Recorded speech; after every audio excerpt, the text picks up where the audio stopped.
Praise the Lord, जय मसीह की। मैं पास्टर अनिल पात्रे मुंबई से आप लोगों के लिए एक विशेष बुक जो स्वर्गीय सामर्थ, जो 366 संदेशों की किताब है। इसमें 366 संदेश जो कन्वेंशन, क्रूसेड, सेमिनार में दिए गए संदेश हैं, उन संदेशों की ये किताब है। नाम मात्र ये केवल 200 रुपए में ये किताब है। आप सभी लोग स्क्रीन पर जो नंबर है उस नंबर पर कांटेक्ट करें और जल्द से जल्द इस किताब को अपने पास कुरियर और पोस्ट से मंगवाएं, ताकि इस किताब को पढ़कर आपको प्रभु बहुत बहुत बरकत दे। पहला तीमुथियुस 4 अध्याय पद 12 को हम पवित्र ग्रंथ बाइबल से पढ़ने जा रहे हैं। हाँ, पढ़ेंगे। कोई तेरी जवानी को तुच्छ न समझने पाए, कोई तेरी जवानी को तुच्छ ना समझने पाए, पर वचन और चाल चलन, वचन और चाल चलन और प्रेम और प्रेम और विश्वास और पवित्रता में विश्वासियों के लिए आदर्श बन जा। और पवित्रता में विश्वासियों के लिए आदर्श बन जा। आज का वचन जवानों के लिए है और ये बहुत जरूरी है कि जवान अपने जीवन को अपने परमेश्वर के हाथ में दे दे।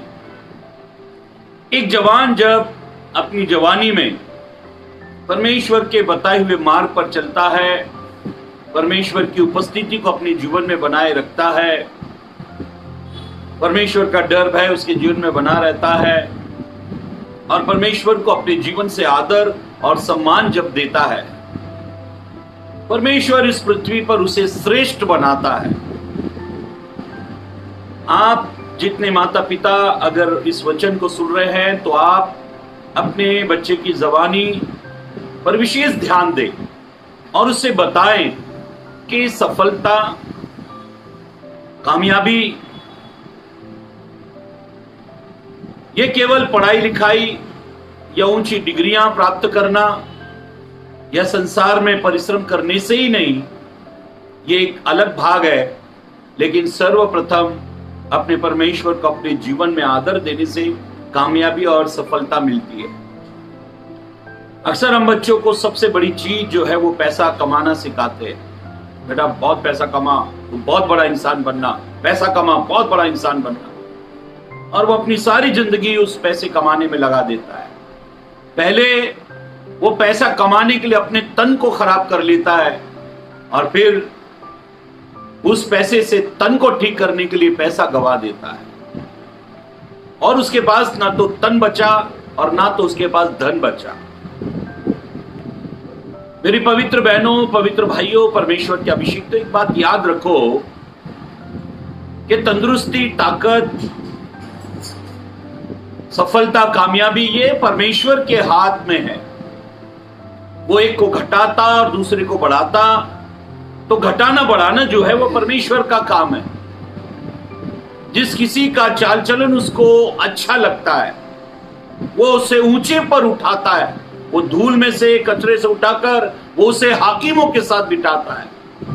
पवित्र ग्रंथ बाइबल में हम मूसा के सेवक के बारे में पढ़ते हैं जिसका नाम यहोशू था।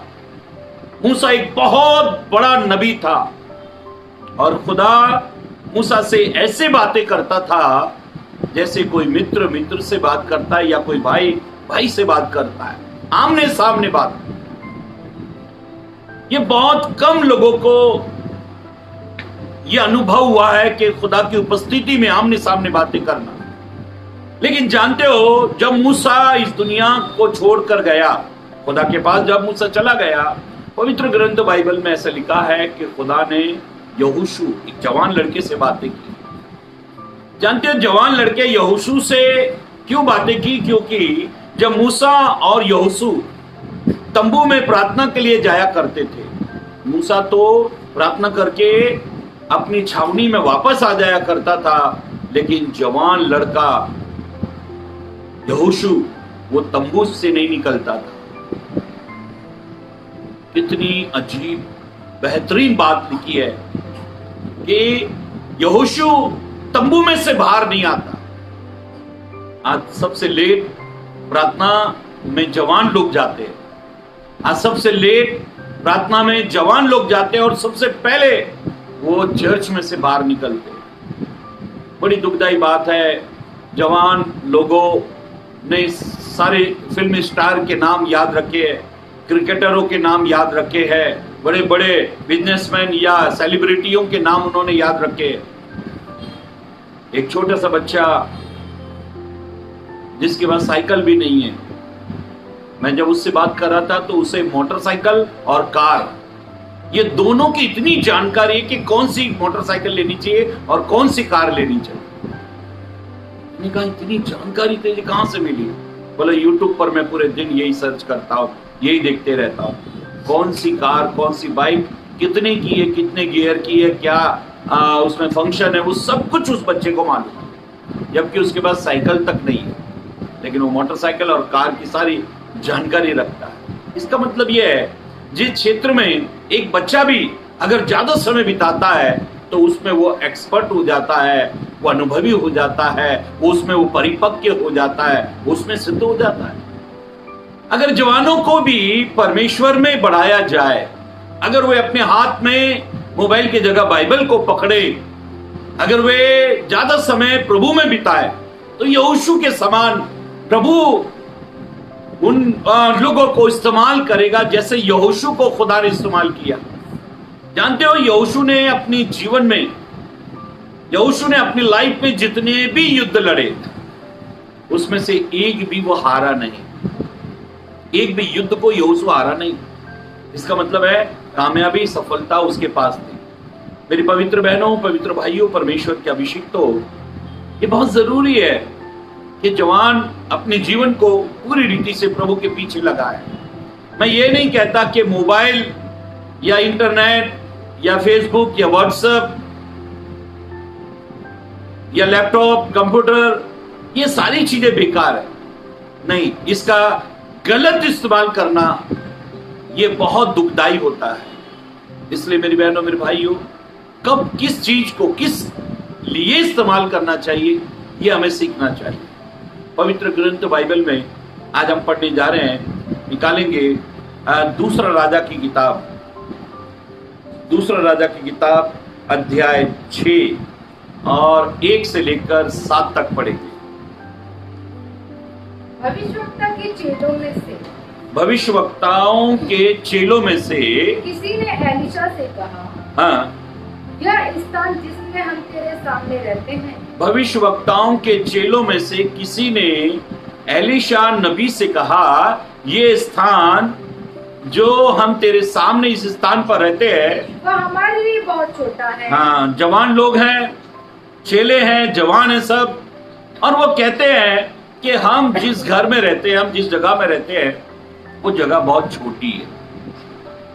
जिस घर में, जिस जगह में हम रहते हैं वो बहुत छोटी है। और बाइबल में हम पढ़ रहे हैं, परमेश्वर के कलाम में ये सच है। मेरी बहनों, मेरे भाइयों, परमेश्वर के अभिषिक्त हो, हर इंसान आज यही सोचता है, हर जवान ये सोचता है ये छोटा है। मैं समझ सकता हूं, जवानों के जीवन में बड़ी उमंगें होती है, बड़ी इच्छाएं होती है, वे बहुत बड़ा बड़ा चाहते हैं।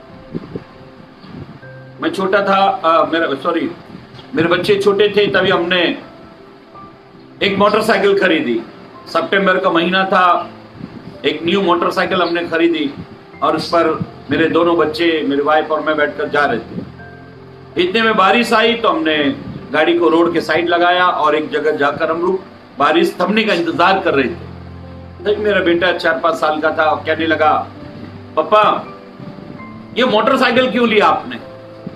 आपको कार लेनी चाहिए। कार लेते तो हम भीगते नहीं, हमको ऐसा खड़े नहीं रहना पड़ता, हमको मोटरसाइकिल नहीं, हमको कार लेनी चाहिए।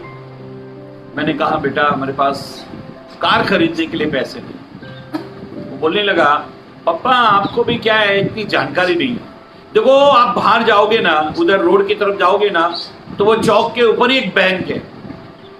आपको अगर पैसा चाहिए ना, सुबह सुबह जाकर लाइन लगाने का, सब लोग जिनको पैसा चाहिए वो सुबह जाकर लाइन लगाते, फिर ढेर सारे पैसे लेकर निकलते। आप भी जाओ, लाइन लगाओ, आपको पैसे मिल जाएंगे। और वो छोटा था, मैं उसे कैसे समझाऊं कि बैंक उन्हीं को पैसा देती है जो बैंक में पहले पैसा जमा करते हैं।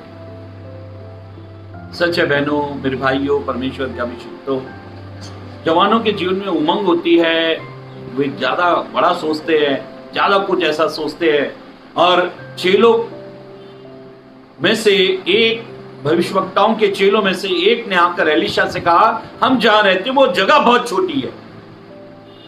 हाँ, आगे पढ़े।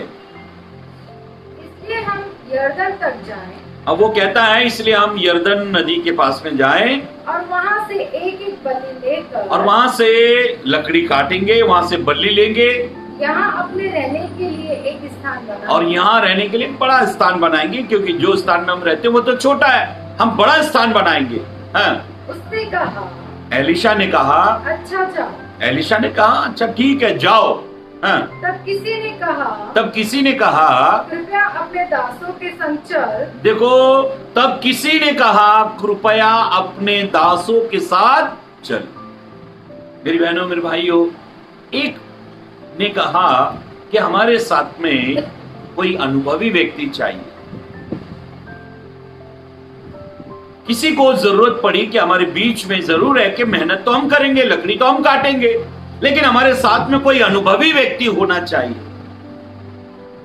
एलीशा को वो चाहते हैं जवान लोग कि एलीशा साथ चलना चाहिए। एलीशा एक अनुभवी है, एलीशा एक बुजुर्ग है, एलीशा ज्ञान से भरा हुआ है, आत्मिक बातों से वो भरा हुआ है, उसके पास बहुत अनुभव है, उसके पास बड़ा एक्सपीरियंस है। अब वो जवान चाहते हैं कि ये एलीशा हमारे साथ चले। बहुत बार मेरी बहनों, मेरे भाइयों, जवान लोग जो है अनुभवी लोगों को साथ नहीं रखना चाहते, बुजुर्गों को साथ नहीं रखना चाहते। जितने भी जवान बच्चे अगर कहीं घूमने जा रहे हैं, आप देखना उसमें से एक भी अनुभवी को वो साथ नहीं लेकर जाए। बच्चों को माँ बाप उनके कमरे में आए, बच्चों को पसंद नहीं, ताबड़तोड़ पूछते क्या है, क्या बात है, क्या काम है। बच्चे जो है, जवान जो है, अक्सर वो चाहते हैं कि उनको फ्रीडम मिले, उनको स्वतंत्रता मिले। ये सच है मेरी बहनों, मेरे भाइयों, परमेश्वर ने हर एक को स्वतंत्रता दी है, हर एक को आजादी दी है। लेकिन पौलुस कहता है तुम्हारी यह आजादी शारीरिक काम के लिए नहीं। तुम अपनी आजादी को शारीरिक काम के लिए इस्तेमाल मत करो। इसलिए पवित्र ग्रंथ बाइबल में हम पढ़ रहे हैं कि जवान लोग जब जा रहे थे अपने दर्शन को, अपने काम को पूरा करने के लिए, तब एक ने कहा कि एलीशा को आप भी हमारे साथ चलो। अक्सर जवान लोग बुजुर्गों को किसी भी मैटर में, किसी भी काम में सहभागी नहीं करते। एक लड़का ग्रेजुएशन उसका हो गया, जब वो उसका रिजल्ट आया, वो दौड़ते हुए आया और अपने पापा को वो रिजल्ट दिखाने लगा। बोला पापा देखो, आज मैं ग्रेजुएट हो गया, मेरा ग्रेजुएशन पूरा हो गया, देखो मैं अच्छे नंबर से, कितने अच्छे परसेंटेज से मैं पास हुआ हूं। और उसके पापा ने उसको देखा, वो वाह वाह शाबाश, उसकी पीठ थपथपाई, उसको शाबाशी देने लगा। फिर उसने अपनी बड़ी बहन को दिखाया, ये देखो बहन बोला, और बहन ने भी खूब किया, वो बहुत हुआ। तब बहन ने कहा माँ को भी दिखा दे। तब लड़का, जवान लड़का कहने लगा, माँ को क्या बताऊं, माँ तो अनपढ़ है, माँ को क्या बताऊं, माँ क्या जानती है पढ़ाई लिखाई क्या होती है, माँ तो अनपढ़ है, और हंसने लगा। पूरे घर में खामोशी छा गई। तब पिता कहने लगा, बेटा हाँ ये अनपढ़ है, इसलिए तो जब स्कूल जाता था 7 बजे तो ये 5 बजे उठ जाती थी। हाँ ये अनपढ़ है, इसलिए तुझे समय पर उठा देती थी, तेरे लिए टिफिन बनाती थी। हाँ ये अनपढ़ है, लेकिन तेरे हर बुरे काम में तुझे डांट फटकार करती थी। तेरे कपड़े धोना, समय पर तेरी किताबें सब बैग में भरना, तेरी पेंसिल छील के देना, तब से लेकर अब तो 25 साल का हो गया, आज तक हर काम ये बराबर रीति से कर दिया है। मेरे बहनों, मेरे भाइयों, ये लड़के के आंखों में आंसू आ गए और इसने वो मार्कशीट अपनी माँ के चरणों में रख दी और रोने लगा। बोला, माँ मुझे माफ करना। ये सच है कि हम बड़े बुजुर्गों को आदर नहीं देते, अनुभवियों को हमको ऐसा लगता है इनकी जरूरत नहीं। मुझे वो याद आता है चुटकुला, एक बुजुर्ग कहने लगा, बच्चों से महंगाई कितनी बढ़ गई है। पहले हम 10 रुपए लेकर जाते थे और थैला भरकर बाजार से सामान लाते थे। 10 रुपए लेकर जाते थे और थैला भरकर सामान लाते थे। लड़का मजाक उड़ाकर कहने लगा, आजकल ऐसा नहीं हो सकता, क्योंकि आजकल सीसीटीवी कैमरे लगे हुए हैं। 10 रुपए में थैला भर के सामान नहीं आएगा, सीसीटीवी कैमरे लगे। बच्चा मजाक उड़ाने लगा। मेरी बहनों, मेरे भाइयों, परमेश्वर के अभिषेक तो पवित्र ग्रंथ बाइबल में, परमेश्वर के कलाम में कभी कभी हम अनुभवी लोगों को साथ नहीं रखते। एक घटना मैं आपको बताना चाहता हूं। एक ऑटोमोबाइल इंजीनियर था, उसने दुनिया की सबसे बेहतरीन बड़ी कार, आलीशान कार बनाई, उसका डिजाइन किया और उसको बनाया, जो बनकर बिल्कुल ठीक, बनकर बिल्कुल रेडी हो गई। कंपनी का मालिक और तमाम प्रकार के इंजीनियर ये सब आकर उस कार को उस कंपनी में देखने लगे और उसकी पीठ थपथपाने लगे। बोला, वेरी गुड, क्या आलीशान कार है, अब इसका एक ट्रायल लिया जाए, इसको जांचा जाए, कंपनी के बाहर निकालो और इसको रोड पर लाओ, इसको टेस्ट किया जाए। जब वो कार को निकालने लगे तब कंपनी का जो दरवाजा था वो छोटा था और कार थोड़ी बड़ी, हाइट में ऊपर लग रही थी। तो दीवार लगने लगी हाइट में ऊपर, जब लगने लगी दीवार तब किसी ने कहा कि ये ऊपर की दीवार तोड़ दो। कोई कहने लगा इधर की दीवार तोड़ो। बड़े बड़े इंजीनियर उनको बुलाया गया। कोई बोला ऐसा करो, कोई ये बोलो। सारे जवान इंजीनियर ये वो सब आ गए। कोई क्या करने के कह रहा है, कोई क्या करने के कह रहा है। इतने में बुजुर्ग वॉचमैन, सिक्योरिटी गार्ड वहां पर चेयर पर बैठा हुआ था, वो दरवाजे के बाहर, वो देख रहा था, इन सब की बातें सुन रहा था। वो बुजुर्ग आदमी आकर कहने लगा, मैं एक उपाय बताऊं, मैं एक उपाय बताऊं। वो बार बार जो जितने भी जवान ऑटोमोबाइल इंजीनियर थे और बड़े बड़े ज्ञानवान थे, वो सब कुछ ना कुछ योजना देख रहे हैं। कोई कंप्यूटर निकाल रहा, कोई लैपटॉप निकाल रहा, कोई डिजाइन को वापस देख रहा है, ऐसा कर सकते हैं क्या, कार को छोटा करें क्या, फिर ऐसा करें क्या, वो करें क्या। ये वॉचमैन बार बार उनको बीच में रोककर कह रहा है, मैं एक उपाय बताऊं, मैं एक उपाय बताऊं। तब सब शांत हो गए और वॉचमैन की तरफ देखने लगे और मुस्कुरा कर हंसने लगे। कहने लगे, अरे बाबा तुम अनपढ़ आदमी हो, तुम क्या बताओगे, ये तुम्हारे बस की बात नहीं, तुम अपनी वॉचमैन की नहीं करो, जाओ गेट पर जाके खड़े रहो। ये जाने लगा। तब एक व्यक्ति, एक जवान ने कहा, अगर बुड्ढा कह रहा है तो सुन लो, देखते हैं क्या बता रहा है। इसने कहा कि क्या प्रॉब्लम क्या है। उसने कहा कि ये ऊपर से दीवार, ऊपर की दीवार इसको टच हो रही है, हम सोच रहे ऊपर का भाग तोड़ दें क्या, या दीवार तोड़े, क्या करें। बोले ये बुजुर्ग हंस के कहने लगा, कुछ तोड़ने की जरूरत नहीं है, कुछ मेहनत करने की जरूरत नहीं है, कार बहुत अच्छी बनी है, डिजाइन बहुत अच्छा है, केवल चारों कारों में से थोड़ी थोड़ी हवा निकाल दो, कार नीचे की तरफ आ जाएगी और ये कार इसमें से बाहर निकल जाएगी। और जब ऐसा किया गया, कार बड़ी आसानी से उस कंपनी से बाहर आ गई। ऑटोमोबाइल इंजीनियर जो जवान लड़का है, सारे लोग उस वॉचमैन की तरफ जब कार बाहर आ गई तो देखने लगे और उनको यह अनुभव हुआ कि सच में अनुभवी व्यक्ति हमारे साथ होना चाहिए। जवानों, जितने भी लोग आज अगर आप वचन को सुन रहे हो, आप जरूर कोई भी काम करने से पहले अनुभवी लोगों की सलाह जरूर लिया करो। पवित्र ग्रंथ बाइबल में, परमेश्वर के कलाम में हम पढ़ रहे हैं कि किसी ने एलीशा को कहा, आप भी हमारे साथ चलो। जवानों, आप कोई भी काम करने से पहले अपनी माँ को सम्मान दो, अपने पिता को सम्मान दो, घर में जो दादी दादा है, घर के बुजुर्ग लोग हैं, उनको आदर दो, सम्मान, उनसे पूछा करो, मैं ऐसा कुछ करने की सोच रहा हूं, आप इसमें क्या सलाह देते हैं? याद रखो, उन्होंने धूप में बाल सफेद नहीं किए। पवित्र ग्रंथ बाइबल में ऐसा लिखा है, परमेश्वर का कलाम ऐसा कहता है। उसके आगे पढ़ेंगे।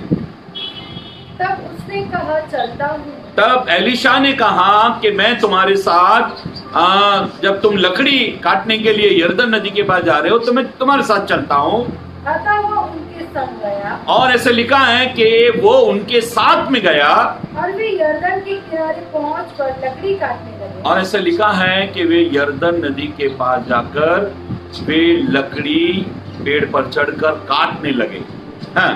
परंतु जब एक जन बल्ली काट रहा था, परंतु एक जन जब बल्ली को काट रहा था, लकड़ी को काट रहा था, तो कुल्हाड़ी बैठ से निकलकर जल में गिर गई। कुल्हाड़ी पैर से निकलकर जल में, उस नदी में, यरदन नदी में गिर गई। इसलिए वो चिल्लाकर कहने लगा, हाय मेरे प्रभु, हाय मेरे प्रभु, वो तो मांगी हुई थी। अब ये जवान एक के पास जाकर वो कुल्हाड़ा जो है, वो कुल्हाड़ी जो है वो मांग कर लाया था। जब ये कुल्हाड़ी मांग कर लेकर आया था और लेकर आया और सीधा इसने लकड़ी काटना शुरू कर दिया। अगर कोई अनुभवी व्यक्ति होता, जानकार व्यक्ति होता, तो सबसे पहले उस कुल्हाड़े को जांच लेता, ये लकड़ी काटने लायक है, ये जो लकड़ी इसमें फंसी हुई है, क्या ये बराबर फिट है? इसने कुछ नहीं देखा और सीधा ले जाकर पेड़ पर चढ़ के काटने लगा। जब ये पेड़ पर जोर जोर से मार रहा है, काटने लगा, तो बैग तो इसके हाथ में रह गया, लकड़ी तो इसके हाथ में रह गई, लेकिन ऊपर का कुल्हाड़ा निकलकर नदी में गिर गया। और ये जोर जोर से चिल्लाकर कहने लगा, हाय, प्रभु के दास को कहना, हाय, वो तो मांगी हुई थी, वो तो मैं किसी और से लेकर आया था। जवान से गलती हो गई, अनुभव की कमी हो गई, जांच पड़ताल की कमी हो गई। कई बार जवान लोग अपने क्षेत्र में बड़ा नुकसान उठाते हैं। शादी होती है, पसंद करने में बड़ा नुकसान उठा लेते हैं, अपने लाइफ पार्टनर को, जीवन साथी को पसंद करने में वो लोग बड़ा नुकसान उठाते हैं। बाद में बड़ी तकलीफ होती है, डिवोर्स हो जाता है और वे अलग अलग हो जाते हैं। मेरे पिताजी अब इस दुनिया में नहीं है, लेकिन वो परिवार में बड़े होने के नाते जितने भी लोग जब लड़की देखने के लिए जाते थे तब पिताजी को साथ ले जाते थे। और मेरे पिताजी थोड़ा मजाकिया टाइप के भी थे, तो वो जैसे लड़की आती थी तो लड़की को पहले पूछते थे, बेटा तेरा नाम क्या है? तो घर के लोग बता देते। आपको बताया जो था, लड़की का नाम कल्पना है, कल्पना। बोला हाँ हाँ बताया था, बेटी को बोलने दो। बोलो बेटी क्या नाम है तुम्हारा? फिर बेटी वो अपना नाम बताती।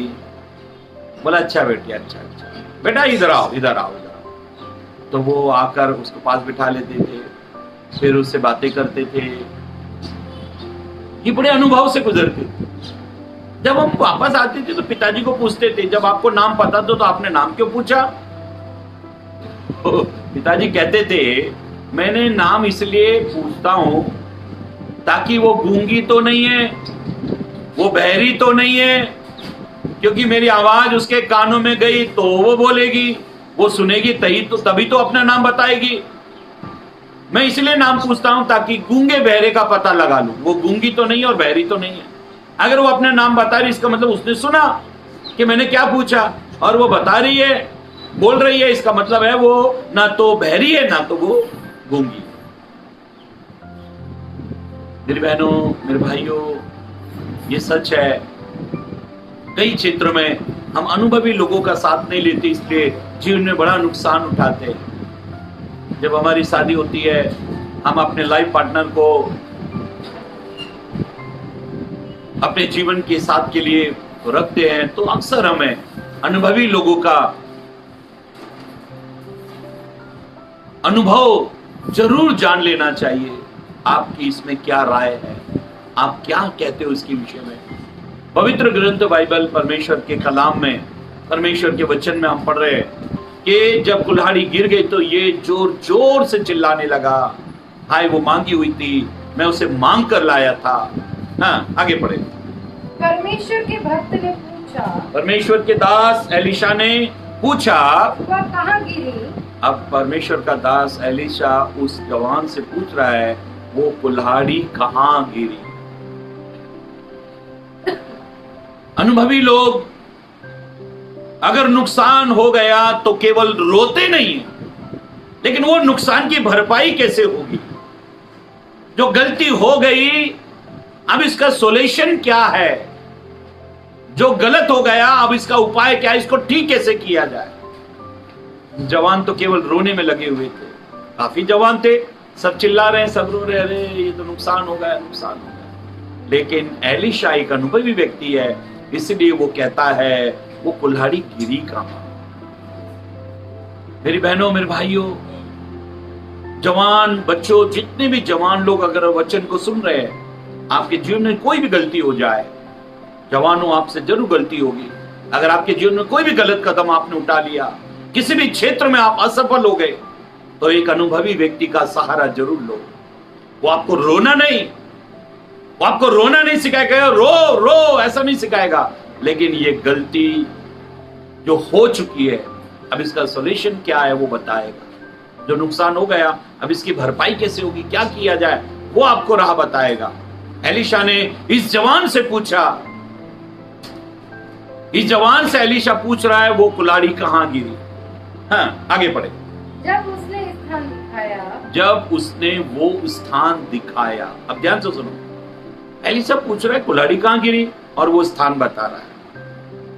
आप किस क्षेत्र में फेल हो गए, आपने कहां गलती की, ये आपको मालूम होना चाहिए, ये आपको याद होना चाहिए। कई जवान लोग जब अपने जीवन में असफल हो जाते हैं, नुकसान उठा लेते हैं, गलत कदम रखकर गलत राह चुन लेते हैं, और जब जवानों को माता पिता या अनुभवी लोग पूछते हैं क्या हुआ, तो वो बताते नहीं है। आप अनुभवी लोगों को, अपने बुजुर्गों को, अपने बड़ों को बताओ, वो आपकी सहायता के लिए, वो आपकी मदद के लिए अपने अनुभव का इस्तेमाल करेंगे। मेरी बहनों, मेरे भाइयों, परमेश्वर के अभिषिक्तों, प्रभु यीशु मसीह ने 3.5 साल अपने शागिर्दों को, चेलों को सिखाया, और वो बार बार कहते थे, मुझसे सीखो, मुझसे सीखो, मुझसे सीखो। जब भी वो उनको कुछ सिखाते थे तो वो कहते थे, मुझे देखो, मुझसे सीखो। पतरस बहुत अनुभवी था, चालाक था, बुद्धिमान था, मेहनती था, परिश्रमी था। पूरी रात मछली पकड़ने के बाद दिन में भी यीशु के कहने के ऊपर वो मछली पकड़ने को तैयार हो गया। अच्छा मेहनती, परिश्रमी था। ये सब कुछ होने के बावजूद वो अपने यीशु की बातों को सुनता था। जब उसने तलवार चलाई तो यीशु ने कहा, तलवार को अलग मायान में रख ले, क्योंकि जो तलवार के सहारे जीते वो तलवार से मर जाते हैं। और उसने तलवार को मायान में रख लिया। पतरस से जब जब गलती हुई, उसने अपनी गलती को मान लिया। वो बिलक बिलक कर रोया। हे जवानों, अगर आप जीवन के किसी भी क्षेत्र में गलत हो, अपने गलत अनुभव को अपने माता पिता के साथ में, अपने अनुभवी लोगों के साथ में, अपने बड़े बुजुर्गों के साथ में उस अनुभव को बांटो। अगर आप किसी ऐसी लत में, अगर आप किसी मोबाइल के एडिक्ट बन गए हैं, लत पड़ गई आपको, आप अपने अनुभवी लोगों के साथ जो वो शेयर करो, बांटो, अपने पास्टर को बताओ, अपने माता पिता को कहो कि मैं इसका आदी हो चुका हूं, ये एक नशा जैसा हो गया मुझे, तो वो आपको बताएंगे क्या किया जाए। मेरी बहनों, मेरे भाइयों, परमेश्वर के बच्चों, पवित्र ग्रंथ बाइबल में ऐसे लिखा है, एलीशा ने पूछा कहां गिरी, और उसने जगह बता दी। इसका मतलब जब उसने पूछा तब वो लड़का, वो जवान अपनी गलती, कहां गलत हो गया वो बताने को तैयार हो गया। आपसे किसी भी क्षेत्र में अगर गलती हो जाए तो उस क्षेत्र को याद रखो, और अपने बड़े बुजुर्गों को, अपने प्रभु के दास को, अनुभवी लोगों को बताओ कि हाँ, मुझसे उस क्षेत्र में गलती हुई है, वो जगह, हाँ, से मैं ऐसा से गुजरा हूं। और बाइबल ये कहती है, जब उसने जगह बताई, हाँ, आगे पढ़ेगी। जब उसने स्थान दिखाया, जब उसने, जवान ने, जिसके कुल्हाड़ी लकड़ी काटते हुए गिर गई, उसने वो जगह बताई। तब उसने एक लकड़ी काट कर वहाँ डाल दी। तब एलिशा ने एक पेड़ से एक लकड़ी काटी और उस स्थान में वो लकड़ी डाल दी, और वह लोहा पानी पर तैरने और वो लोहा, वो कुल्हाड़ी जो डूब गई थी, वो पानी पर तैरने लगी। जीवन के किसी भी क्षेत्र में अगर आप असफल हो गए, अगर आपने नुकसान उठाया, अगर आप निराश हताश हो गए, अगर आप आत्महत्या करने की सोच रहे हो, आप भागने की सोच रहे हो, मैं कहीं मुंह दिखाने लायक नहीं रहा, अगर आप ऐसा सोच रहे हो, तो आप अनुभवी लोगों की सहायता लो, प्रभु की सहायता लो, पास्टर की सहायता लो, माता पिता की सहायता लो, अपनी गलतियों को उनके आगे बताओ। मेरे से यहां गलती हो गई, मैंने ये गलत काम, अपने गलत कामों को छुपाओ नहीं, अपने गुनाह पाप को अपराध को छुपाओ नहीं, क्योंकि छुपाने से वो हजारों हो जाते हैं। अपने जीवन का अनुभव उनके आगे शेयर करो, उनको बताओ, मेरे लिए प्रार्थना करो। आज के बच्चे ज्यादा करके मोबाइल के एडिक्ट हो गए, वो नशा है एक, उसके बिना वो रह नहीं पाते। दिल्ली में एक ऐसी घटना हुई, माता पिता ने मोबाइल छीन लिया। पबजी गेम का वो शौकीन था, पूरी रात खेलता था, वो सुबह हो जाती थी वो पबजी गेम में लगा रहता था। उसके माता पिता ने उससे मोबाइल छीन लिया। ये लड़का रात को उठा, उसको बहुत गुस्सा आ रहा था क्योंकि वो मोबाइल छीन लिया। इसने रात को उठकर अपने पिता के गले को काट दिया, मां को चाकुओं से गोदा, घर में कई सदस्य थे उनको मार दिया, और सुबह होने पर इसने चिल्लाना शुरू किया, चोर आया, चोर आया, और वो माँ बाप को इनको मारकर चला गया। पुलिस आई, पुलिस ने देखा घर में कई लोग मरे पड़े हैं। बड़ा पुलिस को दुख हुआ, ऐसा कैसे हो गया। तब पुलिस ने पूरे घर का मुआयना किया, जांच पड़ताल की, और मालूम पड़ा कि घर में आने के लिए केवल एक ही रास्ता है, और वो है दरवाजा। अगर दरवाजा बंद था तो चोर घर में कैसे घुसा। अगर घर में घुसा तो उसने सबको मारा, इस जवान को क्यों नहीं मारा। बाद में पुलिस इस जवान को ले गई और कठोरता से मारपीट करके जब इसको पूछा तो इसने पूरा कबूल कर लिया, मेरे माँ बाप ने मुझसे मोबाइल को छीन लिया, और वो पबजी गेम जो मैं खेलता था वो मैं उसका आदी हो चुका था, मैं उसके बिना जी नहीं सकता था, इसलिए मैंने मेरे माँ बाप को और भाई को मार दिया। मेरी बहनों, मेरे भाइयों, परमेश्वर के अभिषेक, तो आज जितने भी माँ बाप लोग, ये सब लोग वचन को सुन रहे हैं, आपके बच्चे के हाथ में कोई भी चीज समय से ज्यादा है, कोई भी लत, अगर वो बेटाइम कर रहा है, अगर वो बेटाइम सो रहा है, बेटाइम खाना खा रहा है, बेटाइम नहा रहा है, कोई भी काम अगर वो टाइम के अनुसार नहीं है, आप उसको रोको, आप उसको सवाल करो। जब आप उससे सवाल करोगे और उसको प्यार से समझाओगे, वो सुधर जाएगा। एलिशा ने पूछा कहाँ गिरी, उसने बताया यहाँ गिरी। इसका मतलब एलिशा के आगे उसने अपनी गलती को मान लिया, और तब एलिशा ने एक लकड़ी का टुकड़ा काट कर वहां डाला और वो लोहा तैरने लगा। और बाइबल ये कहती है, आगे पढ़े, उसने कहा, और एलिशा ने उस जवान से कहा, उसे उठा ले, उसे तूने जो खोया है, जहां तू बर्बाद हो गया, तू असफल हो गया, अब तू फिर से सफल हो रहा है, अब तू फिर से वो चीज को पा रहा है जो तूने नुकसान, या तूने जो कुछ खोया है, जो तेरा नुकसान हुआ, अब तू वापस पा ले। एक अनुभवी व्यक्ति को साथ में रखने से जीवन सफल होता है। किसी ने पास्टर से पूछा कि जब हमारे पास में यूट्यूब है, हमारे पास गूगल है, फेसबुक है, सब कुछ है, हमें ज्ञान जो है, बाइबल का ज्ञान इन सब से मिलता है, हमारे पास टॉकिंग बाइबल है, हमारे पास स्टडी बाइबल है, सब कुछ है, तो हमको पास्टर की क्या जरूरत है, हमको पास्टर की क्या जरूरत है। उसने एक सवाल पास्टर से किया। पास्टर ने कहा, अगर तुम्हारे पास करोड़ों रुपए की भी अगर कार है, अगर तुम्हारे पास करोड़ों रुपए की भी कार है, तो भी तुम उस कार में जीपीएस क्यों लगाते हो, क्यों उसका इस्तेमाल करते हो। बोलो, वो जीपीएस हमें बताता है कि अभी राइट टर्न लो, हम उसमें एड्रेस डालते हैं, उस एड्रेस तक पहुंचने के लिए वो जीपीएस बार बार बताता है अभी राइट टर्न लो, लेफ्ट लो, यू टर्न लो, सीधे जाओ, आगे से वापस मुड़ो।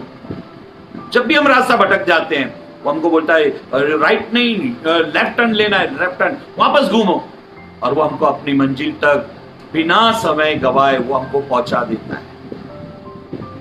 पास्टर ईश्वर नहीं है, पास्टर परमेश्वर नहीं है, लेकिन वो एक मार्गदर्शक है, वो एक अगुवा है, वो एक चरवाहा है जो अपनी भेड़ों को सही रीति से सही स्थान पर पहुंचाता है। माता पिता ये आपको अपने अनुभव से सही राह पर ले जाएंगे, इसलिए आप उनकी सहायता लो, आप उनकी मदद लो। मेरी बहनों, मेरे भाइयों, परमेश्वर के अभिषिक्त हो, पवित्र ग्रंथ बाइबल में हम पढ़ रहे हैं कि जब वो एलिशा को अपने साथ लेकर गए, एलिशा ने जब एक ने गलती की, गलत हो गया, नुकसान हो गया, एलिशा ने उसकी नुकसान की भरपाई कराई अपने अनुभव से। मेरी बहनों, मेरे भाइयों, परमेश्वर के अभिषिक्त हो, हाँ, एलिशा ने दुआ की होगी, हाँ, एलिशा ने प्रभु से कहा होगा, और प्रभु ने जो उसको कहा वो अगुवाई करते हुए एलिशा ने एक लकड़ी का टुकड़ा उसी स्थान पर डाल दिया और वो लोहा तैरने लगा। और एलिशा ने कहा उस जवान को, जा उसको उठा ले, और उसने वो कुल्हाड़ी उठा ली। नुकसान की भरपाई हो गई, सही राह पर आ गए, सही जीवन जीने के लिए।